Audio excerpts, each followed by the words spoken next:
کا اللہ کا چہرہ ہے یہ سرکار کا چہرہ اللہ کا چہرہ ہے یہ سرکار کا چہرہ اللہ کا چہرہ ہے یہ سرکار کا چہرہ بے مثل نہ ہو کیوں میرے سرکار کا چہرہ بے مثل نہ ہو کیوں رحمت سرکار کا چہرہ بے مثل نہ ہو کیوں رحمت سرکار کا چہرہ بے مثل نہ ہو کیوں سراج سرکار کا چہرہ بے مثل نہ ہو کیوں سراج سرکار کا چہرہ بے مثل نہ ہو کیوں میرے سرکار کا چہرہ بے مثل نہ ہو کیوں میرے سرکار کا چہرہ ارے اللہ کا چہرہ ہے یہ سرکار کا چہرہ کیوں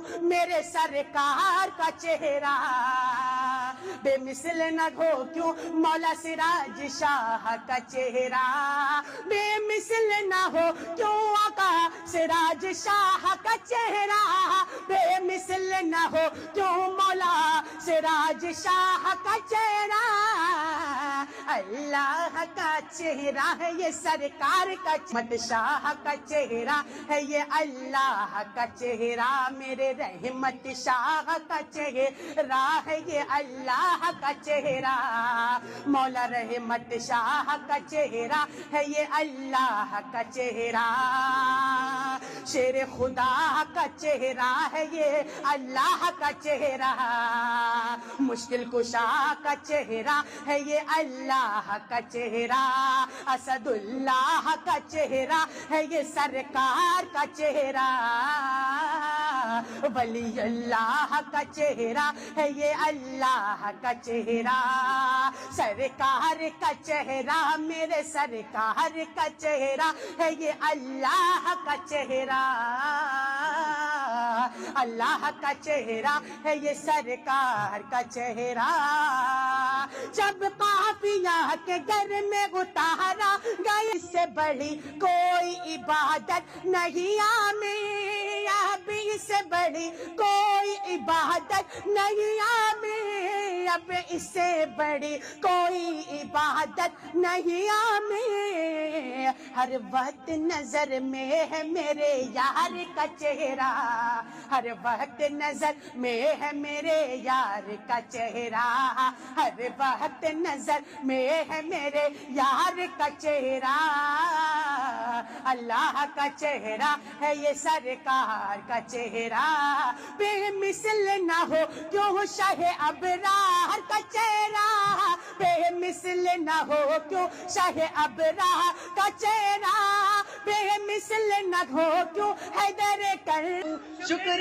کیسے ادا اس کرم کا کروں بن گئی بات ان کا کرم ہو گیا بن گئی بات سراج شاہ کا کرم ہو گیا سراج شاہ کا کرم ہو گیا سراج شاہ کا کرم ہو گیا سراج شاہ کا کرم ہو گیا سراج شاہ کا کرم ہو گیا سراج شاہ کا کرم ہو گیا سراج شاہ کا کرم ہو گیا ہو گیا ہو گیا ہو گیا ان کا کرم ہو گیا ان کا کرم ہو گیا شاخ نخل تمنا ہری ہو گئی میرے لب پہ مرتضیٰ کا نام آ گیا بیٹھے بیٹھے میری حاضری ہو گئی شکر کیسے ادا اس کرم کا کروں ہے شکر کیسے ادا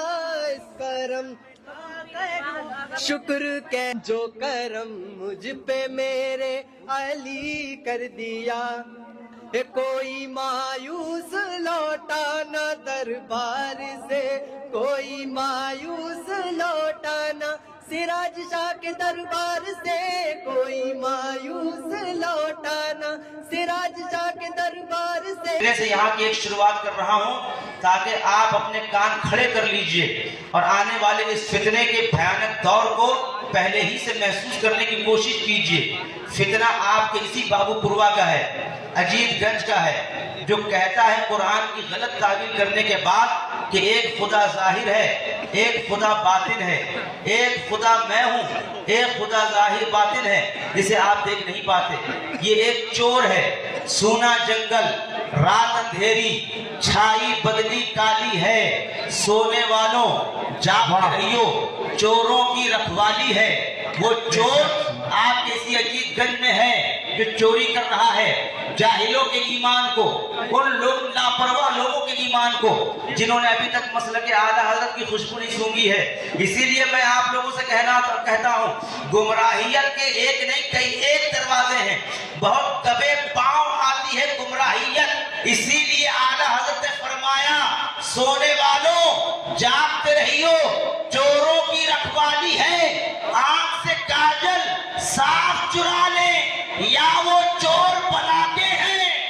آنکھ سے کاجل، یہ آنکھ سے کاجل صاف چرانے والے لوگ ہیں، مولائیت کے نام پر آئے ہیں، پوری دنیا کو گمراہ کرنے کی کوشش کر رہے ہیں، ہر ایک میں کفر کو بانٹنے کی کوشش کر رہے ہیں، مولائیت کے نام پر، مولا علی کی محبت کے نام پر، ابو بکر کے خلاف، عمر بن خطاب کے خلاف۔ اسی لیے پیغام تمام بابو پروا کے سنی مسلمانوں کے نام کر کے جا رہا ہوں، سنیے، مسلک اعلیٰ حضرت کے دامن کو تھام کر رکھیے، کیونکہ دوسرے لوگ کہیں گے ہمارے یہاں آؤ، مولا علی کی بات کرتے ہیں، ابو بکر کا تذکرہ مت کرنا، وہ کہیں گے ہمارے یہاں آؤ، ابو بکر کا تذکرہ کرتے ہیں، سیرت صحابہ مناتے ہیں، اہل بیت کی بات مت کرنا، اعلیٰ حضرت کے دربار میں جاؤ، یہاں علی کو بھی مولا کہا جاتا ہے، ابو بکر کو بھی صدیق کہا جاتا ہے۔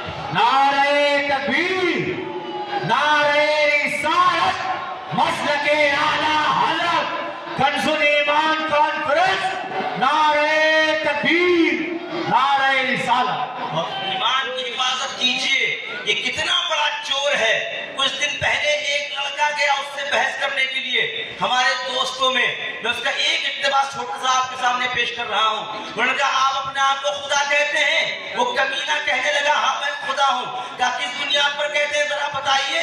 کہا قرآن میں آیا ہے هو الاول والآخر والظاہر والباطن، یہ یہی چور کہہ رہا تھا، والباطن والظاہر، دیکھو ایک خدا ظاہر میں ہے، ایک خدا باطن میں ہے۔ میں نے یہ سننے کے بعد سوچا کیا آپ یہ جواب اس کو نہیں دے پائے کہ وہ قرآن کیوں پڑھتا ہے؟ اس نے کہا کہ میں قرآن کی دلیل دے رہا ہوں۔ میں نے کہا اس سے تم کہتے کہ قرآن کے بارے میں خود اللہ نے ارشاد فرمایا یضل بہ کثیرا ویہدی بہ کثیرا، یہی قرآن پڑھ کر لوگ ہدایت بھی پاتے ہیں، یہی قرآن پڑھ کر لوگ گمراہ بھی ہو سکتے ہیں، گمراہ بھی ہوتے ہیں۔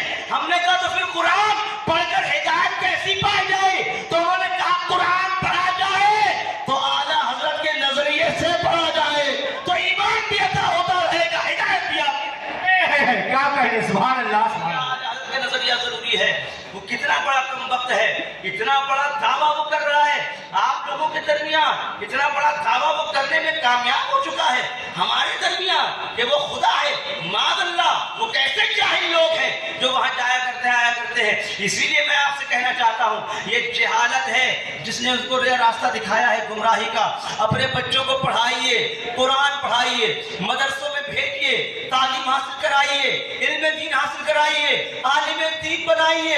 اور سنیے، تھوڑی سی پریشانی کے لیے یہ ڈھونگیوں کے پاس مت جائیے، پریشانیاں اگر آئے تو ان کا سامنا کیجیے، پریشانیوں کو مٹانے کے لیے، پریشانیوں کو ختم کرنے کے لیے گمراہی کا راستہ اختیار مت کیجیے، کیونکہ پریشانیوں کا استقبال کرنا، سامنا کرنا آپ کے امام حسین کی سنت ہے۔ پریشانیوں کا سامنا کیجیے۔ میں نے اکثر دیکھا ہے جو وہ لوگ ہیں جو تھوڑا بہت پریشان ہوئے اپنے کاروبار سے یا اپنے درد سے، وہ چلے جاتے ہیں اس کے پاس اور جا کر وہاں گمراہ ہو جایا کرتے ہیں۔ یاد رکھیں اللہ تبارک و تعالیٰ کی شان لم یلد ولم یولد ولم یکن لہ کفوا احد ہے۔ وہ کسی سے پیدا نہیں، کسی نے کسی کو اس نے پیدا نہیں کیا، کوئی اس کا رشتہ دار نہیں، وہ کسی کا رشتہ دار نہیں، وہ واحد ہے، یکتا ہے، بے مثال ہے، منفرد ہے، واحد ہے، اور اللہ تبارک و تعالیٰ جیسا کوئی نہیں، وہ بے مثل ہے۔